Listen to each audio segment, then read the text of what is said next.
말씀의 제목 시작. 왕의 왕. 왕의 왕. 왕중 왕이라는 표현도 쓰고요. 영어로는 King of Kings. 왕들 중에 왕. 왕의 왕이 누구이십니까? 예수 그리스도이십니다. 우리가 좋아하고 또 즐겨 부르는 복음성가 중에도 왕이신 나의 하나님, 또 예수 우리 왕이여와 같은 그런 찬양들이 있죠. 바로 예수가 우리의 왕이심을 찬양하며 부르는 노래들입니다. 여러분, 예수님이 우리의 왕이심을 여러분들은 믿으십니까? 그 왕이심을 고백할 때 참 의아한 것은 왕이신 분이 왜 이렇게 이 땅에 초라한 모습으로 오셨을까? 그리고 왜 이렇게 초라한 삶을 사셨을까? 참 그런 의문이 들기도 합니다. 인간으로 오시더라도 조금 로마 제국의 강대국의 그 왕자로 오셨더라면 예수님이 진짜 왕이시구나 이런 고개를 끄덕였을 텐데, 참 너무나도 초라한 작은 나라 유대, 그 유대 땅 중에서도 시골 동네 베들레헴이라는 곳, 그리고서도 그 말구유에서 태어나셨으니 그뿐입니까? 그가 자라나신 곳도 시골 동네 나사렛이라는 그 동네의 몫으로 성장을 하셨어요. 참 왕이라는 어떤 세상이 인정하는 왕의 스펙으로 내놓기에는 너무나도 초라한 것이 예수님의 모습입니다. 한마디로 너무 없어 보이죠. 그래서 많은 사람들이 예수님의 이런 겉모습을 보면서 그가 어떻게 왕이실 수 있을까 비웃습니다. 그러나 예수님은 왕이 맞습니다. 세상의 그 어떤 제왕과도 비교할 수 없는 왕 중에 왕이십니다. 여러분, 예수님이 왕이심을 이해하려면 예수님의 나라가 이 세상에 속한 나라가 아니라는 것부터 이해를 해야 됩니다. 자, 1번 같이 한번 읽어보겠습니다. 시작. 두 왕국의 충돌. 자, 이스라엘 백성들은 수백 년 동안 메시아를 기다렸어요. 그런데 그들이 기다려온 메시아는 어떤 메시아였냐면 로마의 압제를 몰아내고 이 땅에 새로운 유다 왕국을 세울 다윗 왕과 같은 그런 영웅을 기대했습니다. 예수님의 제자들도요, 예수님을 따라다니면서 그런 메시아, 그런 왕이 되기를 기대했어요.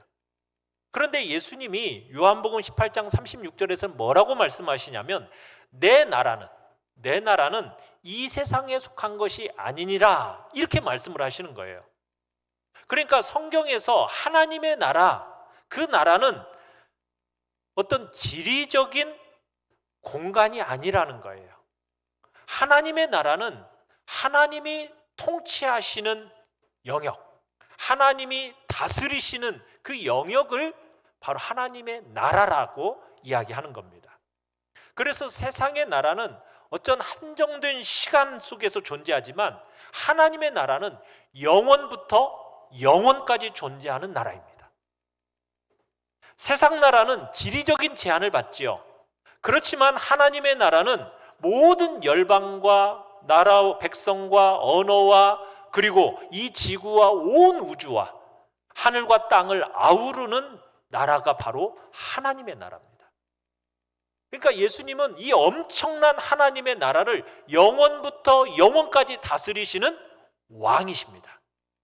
우리는 이 사실을 믿고 인정하고 고백하는 사람들이죠. 그런데 여러분, 아주 먼 옛날 영적 세계 속에서 대형 사고가 일어났었죠.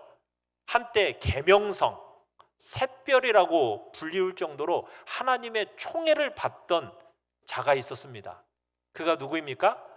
천사장 루시퍼예요. 루시퍼. 그런데 이 루시퍼가 교만이 가득 차가지고 왕이신 하나님을 대적하게 됩니다. 반란을 일으켜요. 그러다가 하나님의 진노를 사가지고 그 추종자들과 함께 이제 천국에서 쫓겨나게 되죠. 이 쫓겨난 루시퍼가 이 모든 귀신의 우두머리가 되는데 그를 가리켜서 마귀, 사탄이라고 합니다. 그런데 이 마귀 사탄이 이를 갈면서 하나님께 다시 도전할 기회를 엿보아요. 루시퍼가 감히 하나님과 맞설 수는 없으니까 하나님이 너무 사랑하시는 인간을 이용하기로 합니다. 여러분, 영화를 보면은 악당들이 이렇게 선한 주인공과 싸우다가 이렇게 좀 자기가 불리하다 싶으면 종종 어떤 방식을 취합니까? 사랑하는 주인공이 사랑하는 연인이나 아니면은 친구, 가족들을 인질로 삼는 거, 여러분 보시지 않습니까? 그러니까 사탄이 하나님을 대적하다가 이게 안 되니까 누구를 유혹하여서 죄를 짓게 만드는 거예요. 하나님의 형상을 따라 창조한 하나님이 사랑하시는 인간을 유혹해가지고 죄를 짓게 만든 거예요. 이 죄의 값은 뭐죠? 사망이에요. 그러니까 가만히 놔두면 인간에게는 아무런 소망이 없어요. 자, 사탄이 인간을 인질로 삼아가지고 하나님께 총 버려 그러는 거예요. 자, 그러니까 하나님이 어떻게 하셨어요? 총 버렸어요. 그랬더니 사탄이 어떻게 했어요? 총으로 땅! 왕을 쐈어요. 그래가지고 왕이 죽었어요. 그게 뭐예요? 십자가에서 죽은 거예요. 그러니까 우리의 왕이신 예수님이 우리를 대신해서 죄값을 치르고 돌아가신 거죠. 자, 그러면은 이제 죽었다라고 생각을 했는데 상황은 어떻게 됐어요? 그 상황이 사탄이 생각한 것과는 정반대로 뒤집혀 버린 거죠. 그 왕이신 주님이 갑자기 죽음을 이기고 부활해 버린 겁니다. 그러면서 누구든지 이 십자가의 주님을 믿기만 하면 어떻게 돼요? 영원한 생명을 얻게 되는 놀라운 일이 일어나게 되어버린 거예요. 이건 사탄이 전혀 예상하지 못했던 엄청난 반전입니다. 그러면서 이 치명타를 맞은 이 세력인 마귀의 세력이 이제는 주님이 다시 오시는 그날에 어떻게 돼요? 최후의 심판대 앞에 서서 영원한 지옥불에 던져지게 됩니다. 이게 바로 마귀의 마지막이에요. 자, 이제 사단이 자신들의 마지막이 가까이 온 것을 직감하니까 이 마귀의 세력이 어떻게 하겠어요? 더욱 기승을 부리는 겁니다. 더욱 저항을 하고 있는 거예요. 어떻게든 사람들로 하여금 예수님을 못 믿게 만드는 것이고, 어떻게 하든지 예수님을 믿은 하나님의 자녀라고 한다면 타락시켜서 무기력한 인생을 살도록 만들려고 애를 쓰는 것이 바로 이게 사단의 지금 작전이에요. 자, 요한일서 5장 19절을 우리 같이 한번 읽어봅시다. 요한일서 5장 19절입니다. 시작. 또 아는 것은 우리는 하나님께 속하고 온 세상은 악한 자 안에 처한 것이며. 자, 온 세상은 어디 안에 처해 있다고요? 악한 자 마귀의 세력 안에 처해 있습니다. 그러니까 이 지금 우리가 살아가는 이 세상은 잠시 동안 누가 장악하고 있는 거예요? 공중 권세를 잡은 자 사탄이 장악하고 있는 겁니다. 이 사탄은 추악한 존재입니다. 잔인한 존재입니다. 세상의 왕이라고 하는 사탄이 추악하고 잔인하기 때문에 여러분, 그의 다스림을 받는 이 세상이 이렇게 어둡고 혼란스러운 거예요. 왕이 악하면은, 여러분, 우리가 이제 곧 내년이면 대통령을 뽑잖아요. 대통령 중에서도 잘 뽑으려고 하는 이유가 뭐예요? 지도자를 잘 뽑아야 그 나라가 어떻게 돼요? 평안하니까. 그러니까 왕이 악하면요, 그가 다스리는 왕국도 악하고 혼란스럽게 되는 거예요. 우리도 한때 이 가짜 왕의 통치 아래서 죄의 노예로 살았었잖아요. 그러나 진짜 왕이신 예수 그리스도께서 오심으로 말미암아 그분을 믿음으로 우리가 죄에서 자유함을 누리게 되었죠. 우리가 영적으로 무지했을 때는 여러분, 우리가 몰라서 그 가짜 왕의 통치 아래서 살았어요. 그렇지만 이제는 더 이상 그렇게 살 수 없는 겁니다. 누가 진짜 왕인지를 알았기 때문이에요. 우리의 진짜 왕이 누구라고요? 예수 그리스도이십니다. 우리는 그분의 백성이 되었어요. 이제 우리는 예수님을 믿음으로 말미암아 어둠의 나라에서 빛의 나라로, 하나님의 백성으로 이제는 옮겨지게 되었습니다. 마귀는요, 이것을 배신으로 이제 인정하는 거예요. 간주하는 거예요. 그래서 더욱 분노합니다. 그래서 우리에게 영적 공격을 퍼붓는 거예요. 우리가 원하든 원하지 않든요, 우리는 이제 예수님을 왕으로 선포한 그 순간부터 우리는 영적 전쟁의 한복판에 서 있는 겁니다. 그래서 우리가 고민해야 할 것은 어디서 어떻게 싸울 것인가, 이걸 고민해야 하지, 영적 전쟁을 싸울까 말까, 이건 우리의 고민의 대상이 아니에요. 자, 그런데 여러분, 중요한 게 있어요. 영적 전쟁에 있어서 초점을 맞춰야 되는데, 여러분, 우리의 영적 싸움의 초점이 마귀다. 그러니까 우리의 초점을 마귀에게 맞춰야 될까요? 우리의 왕이신 예수 그리스도에게 맞춰야 될까요? 초점을. 싸워야 할 대상이 마귀니까 마귀한테 막 초점 맞춰서 마귀는 어떤 존재일까? 마귀는 어떻게 우리를 공격할까 하면서 마귀만 자꾸 해서 그 마귀를 증오하는데 우리들이 마음을 쏟잖아요. 그러면 우리가 어떻게 되는지 아세요? 그건 영적으로 전쟁을 잘못 수행하는 거예요. 그렇게 영적 전쟁을 너무 마귀 중심으로 집중하다 보면은 까딱하다가 어떻게 되냐면은 너무 집중해서 마귀처럼 비슷하게 돼버려요. 영적 전쟁 한다고 하면서 여러분 말이 사납고 표정이 사납고, 영적 전쟁 한다고 하면서 자꾸 남하고 자주 부딪혀. 영적 전쟁 한다고 하면서 그 마음에 평안이 없고 기쁨이 없어요. 여러분, 그러면 그것이 잘된 거예요? 잘못된 거예요? 그건 뭔가 잘못된 거죠. 여러분, 마귀를 대적하기 전에 우리에게 있어서는 먼저 어떤 일이 있어야 되느냐? 우리의 왕이신 예수님을 뜨겁게 사랑하는 법을 배워야 되는 거예요. 그래서 우리의 초점은 마귀에게 초점을 맞출 게 아니라 누구에게 초점을 맞춰야 된다고요? 우리의 왕이신 예수님께 초점을 맞춰야 되는 거예요. 예수님은, 여러분, 우리가 예수님을 사랑하고 그분을 즐거워하기를 원하세요. 왕의 권위가 두려워서 마지못해 복종하는 그런 복종이 아니라 정말 연인처럼 진정으로 뜨겁게 사랑하는 그런 사랑으로 왕을 사랑하기를 원하시는 거예요. 여러분, 그래야면 자연스럽게 사탄은 물러가게 되어 있습니다. 막 사탄만 생각하면서 사탄아 물러가라, 막 귀신과 사탄만 여러분 자꾸 생각하지 마시고 우리의 마음에 항상 누구를 집중하라고요? 왕이신 예수님. 주님이 내 안에, 내가 주님 안에 거하면은 여러분 그 어떤 마귀의 사탄의 권세도 다 물러가게 되어 있습니다. 우리는 그런 물리칠 수 있는 영적인 전사가 되는 거예요. 그래서 영적 전쟁의 승리는 내 마음이 왕이신 예수 그리스도에게 얼마나 집중되어 있느냐, 여기에 있는 겁니다. 자, 2번을 같이 한번 읽어보겠습니다. 2번입니다. 시작.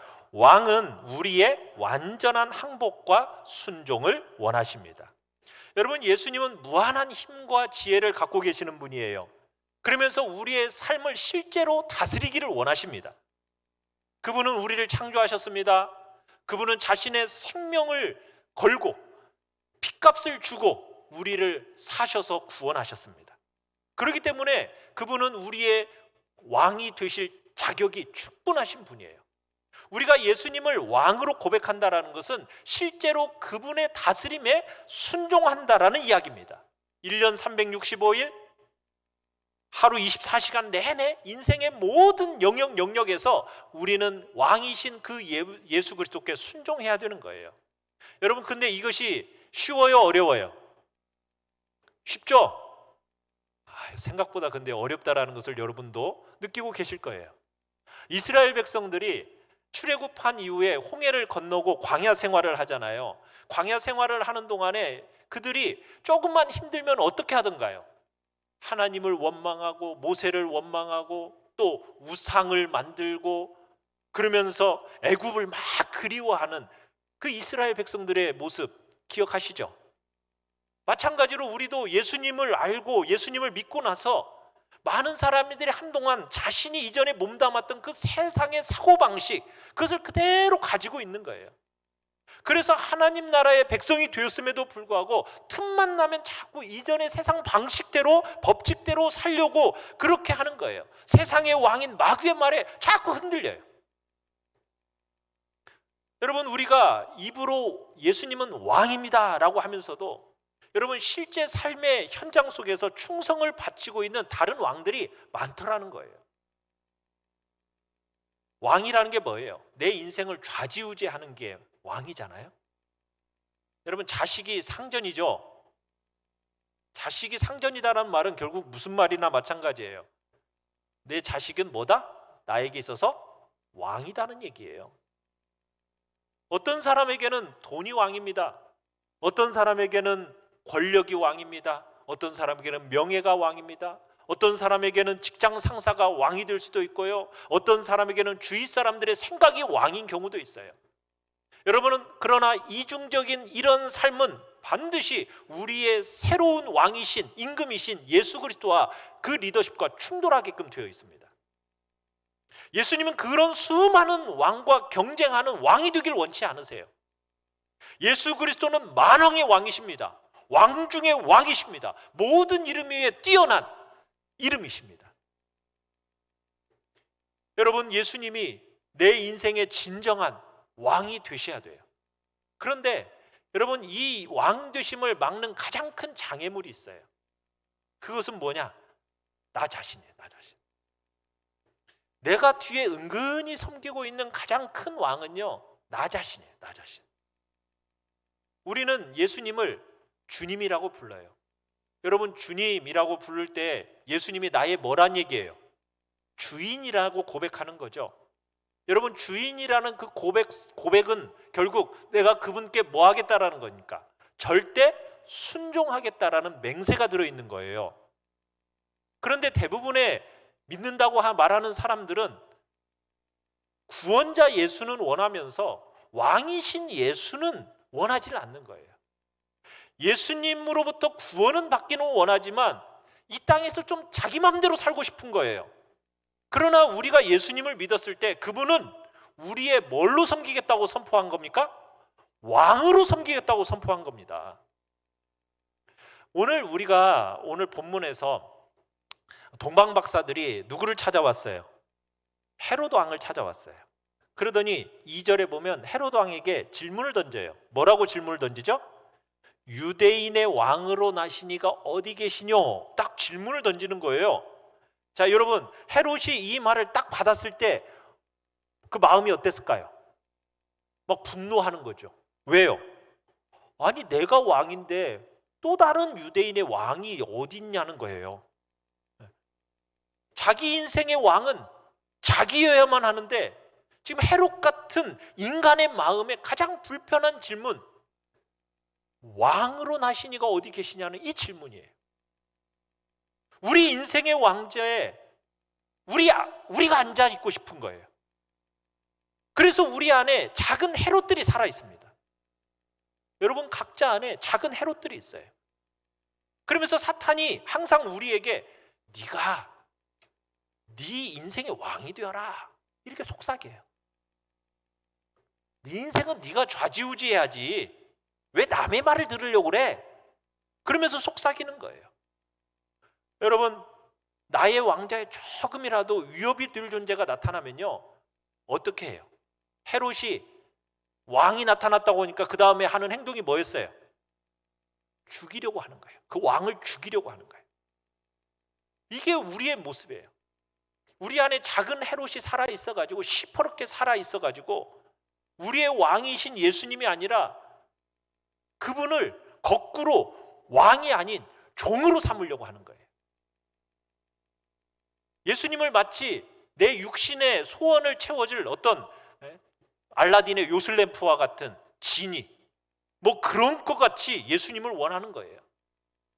그러다가 그게 안 되면은 막 시험이 들어요. 예수님이 내 뜻대로 움직이는 신하가 돼야 되는데 내 안에 들어오지 않으니까, 그러니까 내 마음대로 안 되면은 시험에 드는 거죠. 사랑하는 성도 여러분, 여러분이 예수님을 믿는다라는 것은 예수님을 내 안에 누구로 모셔드리는 것입니까? 손님으로 모셔드리는 것입니까? 주인으로 모셔드리는 겁니까? 주인으로 모셔드리는 거예요. 우리는 진정한 왕의 다스림에 아주 교묘하게 반발해요. 하지만 하나님의 아들이 정말 왕으로 이 땅에 오셨다면 우리는 더 이상 우리 인생의 왕좌에 내가 앉아 있을 수가 없는 겁니다. 그분께 자리를 내어드려야 되는 거죠. 왕은 둘일 수 없습니다. 내가 왕이 되거나 아니면 왕이 되고 싶은데 딴 사람이 와서 자신이 왕이라고 여러분 주장한다면 둘 중에 하나는 물러서야 되는 거예요. 왕좌에 앉을 수 있는 사람은 몇 명이에요? 딱 한 명뿐이에요. 이 땅에 육신을 입고 오신 예수 그리스도. 그분이 자신이 왕이심을 선포하십니다. 자녀된 우리에게 절대적인 충성을 요구하십니다. 여러분, 우리가 예수님을 왕으로 불러드리는데 거부감 별로 없으시죠? 거부감은 별로 없는데 실제로 내 삶의 왕권을 막 행사하시려고 하면 어때요? 막 불편해요. 막 저항해요. 왜? 그동안 내가 왕노로 태운 것이 있는데 거기에 익숙해져 있다 보니까 누구한테 다스림을 받는다? 이게 참 불편하고 힘든 거예요. 그래요. 주님의 뜻하고 내 뜻하고 어느 정도 일치가 되면은 내가 그 뜻에는 순종할 의향이 있지만 내 뜻하고 예수님의 뜻하고 대립이 되면, 다르면은 어떻게 하셔요? 불순종해버려요. 아니, 주님의 뜻을 무시해버려요. 이런 문제가 우리 안에 있더라는 거예요. 여러분, 그것은요, 그런 순종은 순종이 아니에요. 내가 동의하든 내가 동의하지 않든 우리는 예수님 그분께 절대 순종해야 됩니다. 여러분이 예수님을 진정 왕으로 고백하셨습니까? 그렇다면 여러분이 예수님이 내게 맞춰라, 예수님 보고 내게 맞추시라고 할 게 아니라 내가 예수님께 맞춰야 되는 거예요. 그러기 위해서 우리가 말씀과 기도로 주님과 항상 교제해야 돼요. 왜요? 그래야만이 주님의 뜻을 내가 발견하고 분별할 수 있으니까요. 내가 주님께 맞춰야죠. 왜 이렇게 성경 읽으라고 하는 거예요? 왜 이렇게 성경을 읽고 큐티하세요? 성경 암송하세요? 성경을 좀 공부하세요? 왜 그러는 겁니까? 이유가 무엇입니까? 우리는 너무 익숙해져 있어요. 내 하고 싶은 대로 하는, 내가 왕 노릇하는 게 너무 익숙해져 있는 거예요. 그 익숙해져 있는 내 모습을 이제는 바꿔야 되기 위해서는, 하나님의 뜻, 예수님의 뜻에 나를 바꿔나가기 위해서는 하나님의 온전하신 뜻이 적혀져 있는 성경을 읽어야 되는 거예요. 그 말씀을 묵상해야 되는 거예요. 그래서 성경을 읽어야 될 것을 그렇게 강조하는 겁니다. 나이만큼 읽으세요. 못 읽으시겠거든 신앙 연수만큼이라도 좀 읽으세요. 얘기하는 거예요. 그래야 주님의 뜻이 무엇인지 분별해내니까. 우리의 삶의 모든 영역에서 항상 말씀하시는 주님의 뜻을 여러분 분별할 수 있어야 되는 겁니다. 3번입니다. 3번 같이 한번 읽겠습니다. 시작. 불순종이 축복을 맞습니다. 예수님을 왕이라고 하면서도 삶에서 그분의 다스림에 불순종한다면 그건 반역이에요. 그죠? 왕에게 불순종하는 것은 그게 뭐예요? 반역이에요. 그런 반역자의 삶에서 왕이신 예수님이 과연 역사하실 수가 있겠어요, 없겠어요? 역사하실 수가 없는 거예요. 하나님께서 우리의 인생의 중요한 갈림길에 설 때마다 여러분 우리가 충성 맹세를 새롭게 다짐받으세요. 여호수아서 5장에 가보면요, 이제 이스라엘 백성들이 여리고성을 공격할 때가 됐어요. 그 여리고성 공격을 앞두고 여호수아가 홀로 정찰을 하게 됩니다. 정찰을 나갔다가 한 사람을 만나요. 그 사람을 향해서 너는 아군이냐 적군이냐 물었더니 나는 여호와의 군대 대장으로 왔다, 이렇게 말씀하니까 이 여호수아가 그 앞에 딱 납작 엎드려서 무릎을 꿇습니다. 그분이 누구였기 때문에? 왕이신 하나님이시기 때문에. 그러면서 여호수아는 여리고성을 공격하기 전에 자신의 모든 지휘권을 왕이신 하나님께 양도해 드려요. 그러면서 여리고성의 승리가 나타나게 되는 겁니다. 하나님의 나라는 민주주의가 아니에요. 신정주의예요. 신정주의. 우리 인생의 가장 큰 장벽을 공격하기 전에 먼저 우리는 철저하게 왕이신 예수님께 순종해야 되는 겁니다. 그럴 때 우리의 삶에 하나님의 그 충만한 능력과 은혜와 축복을 누리게 되는 거예요. 왜 우리가 하나님의 축복과 능력과 은혜를 100% 누리지 못할까요? 이유가 뭐겠어요? 내 삶의 모든 영역에서 철저하게 예수 그리스도가 왕이 되심을 인정하지 않기 때문이에요.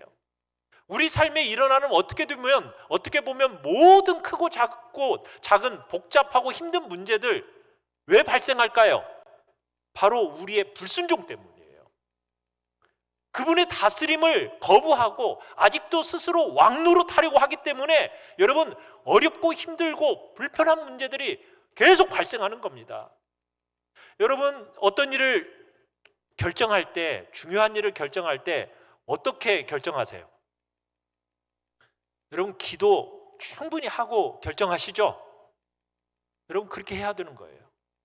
주님의 뜻을 묻고 그 뜻에 순종해야죠. 그런데 여러분, 충분히 기도하지 않고 여러분 마음대로 결정한다면 여러분, 그것은 예수 그리스도의 왕권을 무시하는 행위입니다. 우리는 예수님이 아닌 우리 자신이 자기의 인생의 왕이라고 생각하지만 여러분, 예수님의 왕권을 거부한 영역은요, 우리도 모르는 사이에 세상 권세 마귀에게 유린당하게 되어 있어요. 예수님은 우리의 구원자이십니다. 또한 우리를 다스리는 왕이십니다. 그분은 우리를 천국으로 데려가실 분이시면서 또 이 땅에서 하나님 나라의 백성으로서 능력 있는 삶을 살기를 원하십니다. 그것은 그분의 왕권을 우리 인생의 모든 영역에서 인정할 때 가능한 것입니다. 우리 인생의 영역의 최종 결정권자, 그분이 누구이십니까? 예수님이 되시게끔 하십시오. 매일매일 그분의 권위에 항복하십시오. 그럴 때 여러분이 하늘의 땅의 그 모든 권세를 가진 주님의 능력이 여러분을 통해서 이 땅에 흘러가게 하는 복된 통로가 되실 것입니다. 여러분, 하나님의 능력을 원하세요? 그렇다면 그분께 먼저 순종해야 하는 것입니다. 철저하게 예외 없이 순종하십시오. 마태복음 6장 33절 우리 같이 한번 읽어봅시다. 시작. 먼저 그의 나라와 그의 의를 구하라. 그리하면 이 모든 것을 너희에게 더하시리라. 간단히 말해서 예수님을 정말 왕으로 높이고 그분의 뜻에 절대 순종하면 어떻게 하시겠대요? 예수님께서 여러분의 인생을 책임져 주시겠다라는 거예요. 얼마나 많은 성도들이 왕이신 예수님이 그들의 삶에 부어주시려고 하는 그 축복을 잃어버리고 있어요. 뭐 때문에? 불순종 때문에 잃어버리고 있어요. 직장, 사업, 자녀, 또 부부관계, 재정, 인간관계, 여러분 모든 영역에 있어서 여러분 예수 그리스도의 왕권을 인정하십시오. 온전히 주님의 다스리심을 구하십시오. 그러면요, 상상을 초월하는 기적 같은 일들을 여러분들은 체험하시게 될 것입니다. 그런데도 아직도 내가 왕이 되려고 하는 이 고집을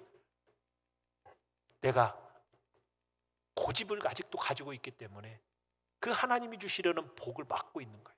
그게 막혀 있어요. 예수님을 진정 왕으로 대하지 않기 때문에 우리의 삶이 그토록 비참하게 눌려 있는 겁니다. 이 불순종이라는 것이 하늘로부터 내려오는 그 창고의 문을, 그 복된 창고의 문을 닫아버리는 거예요.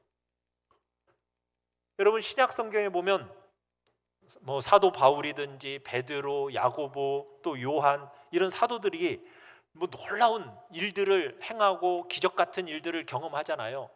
여러분, 근데 그들이 말할 때 항상 뭐라고 얘기하는지 아세요? 자기는 그리스도의 뭐라고 얘기하죠?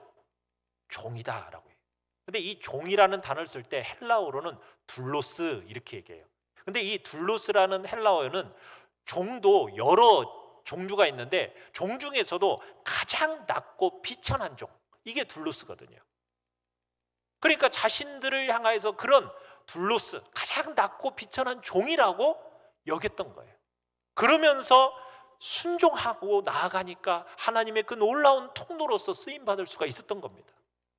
여러분, 종에게 불순종이라는 것이 생각이나 가능한 겁니까? 생각할 수 없는 거잖아요. 예수 그리스도에게 절대 순종할 때 하나님의 놀라운 능력과 승리의 삶을 살 수 있게 되는 것입니다. 사랑하는 성도 여러분, 여러분은 예수님을 영접하셨습니까? 구원자로 영접한 여러분들은 사망에서 생명으로 옮겨지셨습니다. 이 땅의 시민에서 천국의 시민권자가 되셨습니다. 거기에 더해서 그리스도가 나의 왕 되심을 인정하셨습니까? 나는 그분께 절대 순종하는 종이 되겠다라고 여러분 선포하셨습니까? 그렇다면 하늘의 능력이 이 땅에 여러분을 통해서 내려받게 될 것입니다. 왕이신 예수님, 그분께 순종하는 것이 얼마나 중요한지 모릅니다. 단순히 그저 예수 믿는다, 여러분 이 말로는 충분하지 않습니다. 여러분, 예수 믿는다, 예수님을 안다라는 것은요, 마귀들도 안다고 그래요. 그렇지만 우리는 중요한 게 뭐예요? 예수님을 나의 뭘로 인정하는 겁니까? 왕으로 인정하는 거예요. 그분의 다스림 밑에 완전히 순종하는 겁니다. 인생의 가장 우선순위, 그 우선순위에 예수 그리스도를 놓고 섬기는 것입니다. 왕이신 예수님을 향한 절대 충성이 여러분 흔들리면은 인생의 모든 것이 흔들려 버리는 거예요. 예수님의 왕권을 부인하면 여러분의 인생에 온갖 혼란의 파도에 휩쓸려 버릴 것입니다. 예수님께 항복해야 됩니다. 그럴 때 여러분의 혼란은 잠잠해질 것입니다. 아직도 여러분의 영역 중에 예수님의 다스림을 아직 충분하게 놓지 않은 영역이 있다면 그 영역은 어떻게 보면 마귀의 놀이터가 되는 거예요. 여러분, 우리가 주님께 항복하셔야 됩니다. 그럴 때 마귀는 비명을 지르고 물러가기 시작할 것이고, 그때부터 여러분들은 완전한 자유와 기쁨을 누리게 될 것입니다. 4번입니다. 4번 시작. 왕은 우리가 어둠의 권세와 싸우길 원하십니다. 디모데전서 6장 12절 말씀입니다. 같이 한번 읽어보겠습니다. 시작.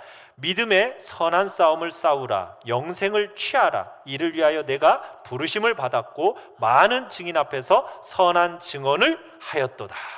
자, 믿음에 뭐 하라고요? 선한 싸움을 싸우라. 영적 전쟁을 하라는 겁니다. 영적 전쟁이라는 것은 해도 그만 안 해도 그만 이게 아니라는 거예요. 옵션이 아니라는 겁니다. 하나님의 자녀라면, 백성이라면 구원으로 부르신 목적 그 자체가 바로 영적 전쟁을 위해서 부르심을 받았다는 겁니다. 우리가 감당해야 할 싸움, 우리 감당해야 됩니다. 물러서서는 안 됩니다. 어둠의 군대, 여러분 그들과 맞서 싸워야 됩니다. 그 자리에서 여러분 물러서면 안 돼요. 우리를 구원하신 하나님, 우리에게 그 많은 사랑과 축복을 주신 그 왕이신 예수님을 믿고 여러분 따라가는 사람이라면 영적 전쟁을 해야 되는 것입니다.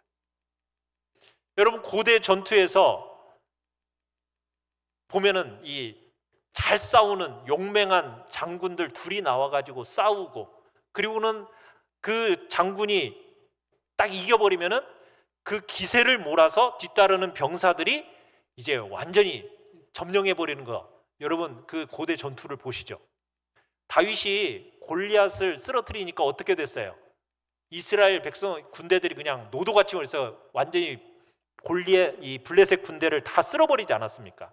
다윗의 승리를 얻고 승리한 거예요. 이와 마찬가지로 여러분 이때껏 그 누구도 돌파해 본 적이 없는 골리앗과 같은 어둠의 장수가 있었습니다. 그게 뭐였느냐면 죽음이에요. 사망이에요. 그런데 가장 무서운 적인 이 죽음을 누가? 예수 그리스도께서 부활의 첫 열매로서 완전히 무너뜨리셨어요. 난공불락이라고 여겨졌던 이 사탄의 진영 한가운데 우리 주 예수 그리스도께서 돌파구를 열어버리신 거예요.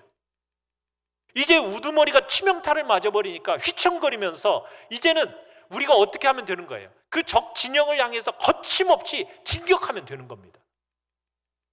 그러면 승리는 우리에게 보장되어 있어요. 그러나 패망을 직감한 이 마귀가 마지막 발악을 합니다. 극렬하게 발악을 해요. 그래서 방심은 금물이에요. 베드로전서 5장 8절에서는 이렇게 말씀을 하고 있죠. 같이 한번 읽어봅시다. 시작. 근신하라, 깨어라. 너희 대적 마귀가 우는 사자같이 두루다니며 삼킬 자를 찾나니. 성경은 우리에게 그러게 뭐라고 얘기해요? 근신하라, 깨어라라고 얘기하고 있어요. 주님이 오실 날이 가까워진 이때 영적 전쟁이 치열해지고 있으니 영적인 긴장감을 늦추지 말라는 거예요. 여러분, 주님 오실 날이 가까워졌다라고 여러분 느껴지세요? 이 코로나 사태를 여러분 보시면서 뭐 이제는 하도 이제 2년이나 흘러가니까 이제 적응이 돼가지고 아직도 오실 것 같지 않아요? 오실 것 같다는 것이 여러분 느껴지지 않습니까? 세계를 다 보세요. 세계 전체적으로 종말이 가까웠다는 걸 여러분 느껴야 돼요. 느끼시는 분이라면 어떻게 사셔야 됩니까? 정신 바짝 차려야죠.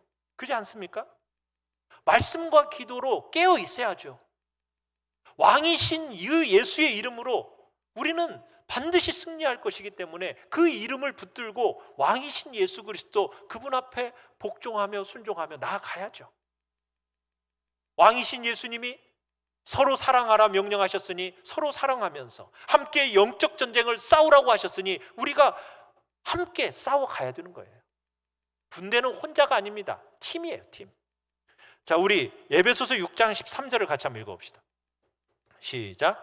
그러므로 하나님의 전신갑주를 취하라. 이는 악한 날에 너희가 능히 대적하고 모든 일을 행한 후에 서기 위함이라. 자, 여기서 너희가 라는 말은 함께 싸운다는 말이에요. 함께 싸운.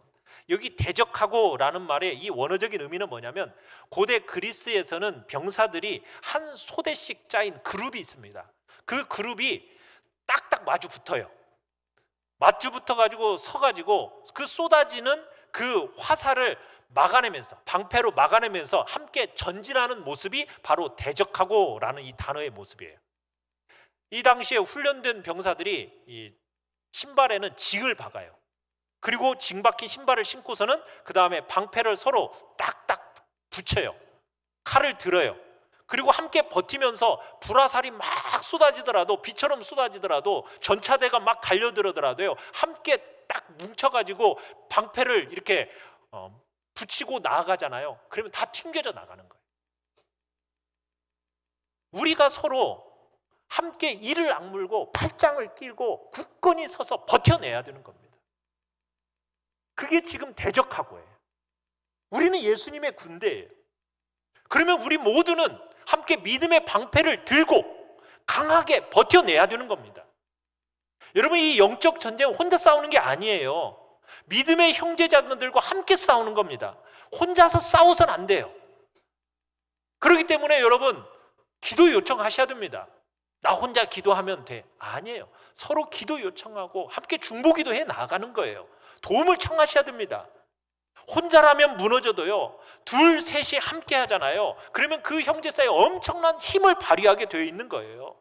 태산 같은 적들이라 하더라도요 우리가 함께 화이팅 하면서 다른 믿음의 형제들에게 엄청난 힘을 불어넣는 겁니다.